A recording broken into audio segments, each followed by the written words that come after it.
আসসালামু আলাইকুম রহমতুল্লাহ। আমি হাসান, স্বাগত আজকের ক্লাসে। তোমার প্রিয় শিক্ষার্থীরা, দেখো আজকে আমি তোমাদের জন্য আরেকটি ভয়েস চেঞ্জের ক্লাস নিয়ে উপস্থিত হয়েছি। আশা করি তোমরা পুরো ক্লাসটা আমার সাথেই থাকবে। তো দেখো আজকে এখানে কি বলছে। আজকে বলছে যে অ্যাক্টিভ ভয়েসে advise, insist, propose, recommend, suggest. Advise, insist, propose, recommend, suggest plus যদি জিরানযুক্ত যদি কোনো অ্যাক্টিভ ভয়েস থাকে, এগুলোর পরে জিরানযুক্ত যদি কোনো অ্যাক্টিভ ভয়েস থাকে, সেটাকে প্যাসিভ করার সময় আমাদেরকে কি করতে হবে? অ্যাক্টিভ ভয়েসে সাবজেক্ট ও ভার্ব বসবে।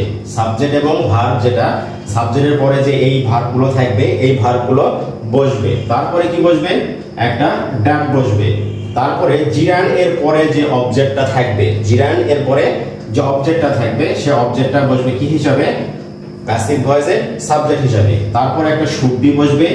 তারপরে জিরানটি ভার্বে রূপান্তর হয়ে এর পাস্ট পার্টিসিপলকে আমরা ব্যবহার করব। তাহলে এখানে অ্যাক্টিভ ভয়েসের সাবজেক্টের পরে অ্যাক্টিভ, ইনসিস্ট, প্রপোজ, রিকমেন্ড এবং সাজেস্ট, এরপরে যদি জিরান থাকে, তাহলে সেই সব অ্যাক্টিভ ভয়েসকে প্যাসিভ করার সময় আমাদেরকে সাবজেক্ট এবং এই ভার্বগুলোকে রেখে দিতে হবে। তারপর আমরা একটা ড্যাট ব্যবহার করব। তারপরে আমরা জিরানের পরে যে অবজেক্টটা থাকবে, সেই অবজেক্টটা আমরা ব্যবহার করব। তারপরে আমরা একটা কি ব্যবহার করব?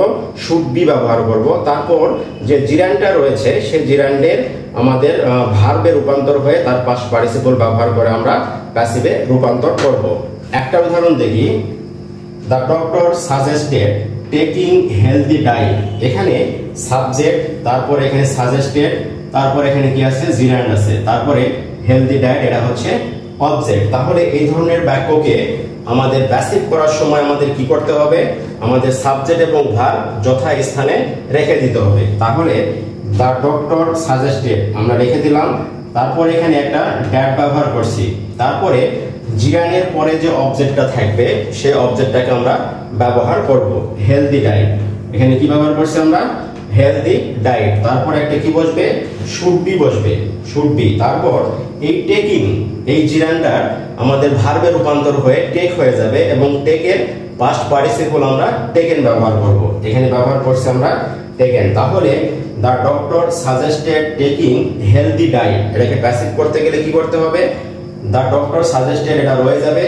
এখানে ড্যাট ব্যবহার করছি, অবজেক্ট হেলদি ডায়েট, তারপরে শুড বি, তারপরে টেকেন। তাহলে এই ধরনের সাবজেক্টের পরে যদি আমাদের এখানে কি থাকবে? অ্যাডভাইস, ইনসিস্ট, প্রপোজ, তারপর রিকমেন্ড এবং সাজেস্ট, এই ভার্বগুলো যদি থাকে এবং তারপরে যদি পার্টিসিপল যদি থাকে বা জিরান যদি থাকে, তাহলে সেটাকে প্যাসিভ করার সময় এই সাবজেক্ট এবং ভার্ব রেখে দেবো। তারপরে আমরা ড্যাট ব্যবহার করব। আমরা জিরানের পরে যে অবজেক্টটা থাকবে, সেই অবজেক্টটা ব্যবহার করব, শুড বি ব্যবহার করব। তারপরে জিরানের ভার্ব যে রূপান্তর করে তার পাস্ট পার্টিসিপল ব্যবহার করে আমরা প্যাসিভ করে দিব। এরপরে কি বলছে? এরপরে বলছে যে need, bid, dare, make, hear, feel, let, know, behold, watch, এই প্রভৃতি ভার্বগুলোর পর অ্যাক্টিভ ভয়েসে টু উজ্জ থাকে। অ্যাক্টিভ ভয়েসে কি থাকে? টু উজ্জ থাকে। কি কি ভার্ব দেখলাম আমরা? Need, bade, dare, make, hear, feel, let, know, behold, watch, এগুলো এই ভার্বগুলোর পরে অ্যাক্টিভ ভয়েসে টু উজ্জ থাকে।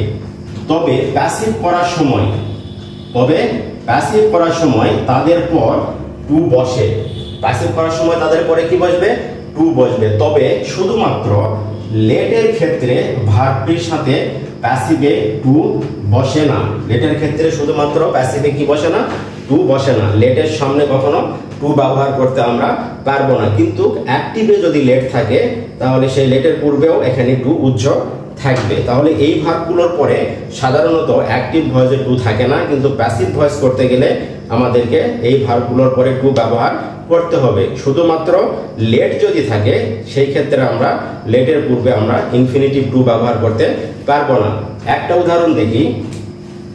I made him right the letter. I made him right the letter. তাহলে এখানে মেডের পরে এখানে কোথাও কোনো এখানে কি নেই? ইনফিনিটিভ টু নেই। তাহলে প্যাসিভ করার সময় দেখি আমাদেরকে টু ব্যবহার করতে হবে।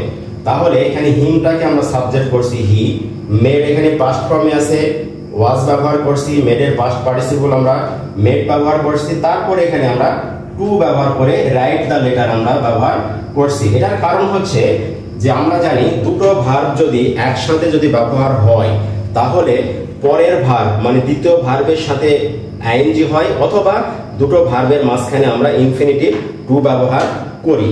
তাহলে এখানে সেটাই করা হয়েছে। তারপর এখানে বাই ব্যবহার করছি, আই সাবজেক্ট আছে, আই এর অবজেক্ট আমরা মি ব্যবহার করছি। তাহলে he was made to write the letter by me, he was made to write the letter by me. আর একটা উদাহরণ দেখি, the man let the boy go away. তাহলে এখানে দেখো লেট আছে, আবার এখানে গো আছে, এখানে কোথাও ইনফিনিটিভ নেই। তাহলে প্যাসিভ করার সময় আমরা কি দেখব, আমরা অবজেক্টটাকে সাবজেক্ট করব। তাহলে দ্য বয় এখানে লেটের পরিবর্তে আমরা পাস্ট ফর্ম ধরে আমরা এখানে কি করছি, ওয়াজ ব্যবহার করছি, কারণ লেটের প্রেজেন্ট পাস্ট এবং পাস্ট পার্টিসিপল একই ফর্ম। তারপর এখানে লেট ব্যবহার করছি পাস্ট পার্টিসিপল, তারপরে গো ব্যবহার করছি। এই জায়গাতে কিন্তু আমরা ইনফিনিটিভ টু ব্যবহার করিনি, কারণ লেটের পরে আমরা ইনফিনিটিভ টু ব্যবহার করতে পারি না। তাহলে গো অ্যাওয়ে এখানে বাই ব্যবহার করছি, তারপরে এখানে সাবজেক্ট দি ম্যান আছে, এখানে দি ম্যানকে আমরা অবজেক্টে রূপান্তর করে দিছি। তাহলে the man let the boy go away, এটা প্যাসিভ কি করলাম, the boy was let go, এখানে কিন্তু আমরা টু ব্যবহার করিনি কারণ এখানে লেট আছে, অ্যাওয়ে বাই দ্য ম্যান। তাহলে আমাদেরকে এইভাবে এই রুলস অনুযায়ী আমাদেরকে কি করতে হবে, এই ধরনের বাক্যকে অ্যাক্টিভ থেকে প্যাসিভে রূপান্তর করে দিতে হবে। তো আমার প্রিয় শিক্ষার্থীরা, আজকের ক্লাস এই পর্যন্তই থাকবে। তোমরা আমার এই ক্লাসটাকে লাইক, শেয়ার এবং কমেন্ট করবে, এবং পরবর্তী ক্লাসের জন্য তোমরা যারা ফেসবুকে দেখছো তারা আমার ফেসবুক পেজটাকে ফলো দিয়ে রাখবে, এবং যারা ইউটিউবে দেখছো তোমরা কি করবে, আমার এই ইউটিউব চ্যানেলটাকে সাবস্ক্রাইব করবে। তোমরা ভালো থাকবে, সুস্থ থাকবে, সুন্দর থাকবে। আল্লাহ হাফেজ।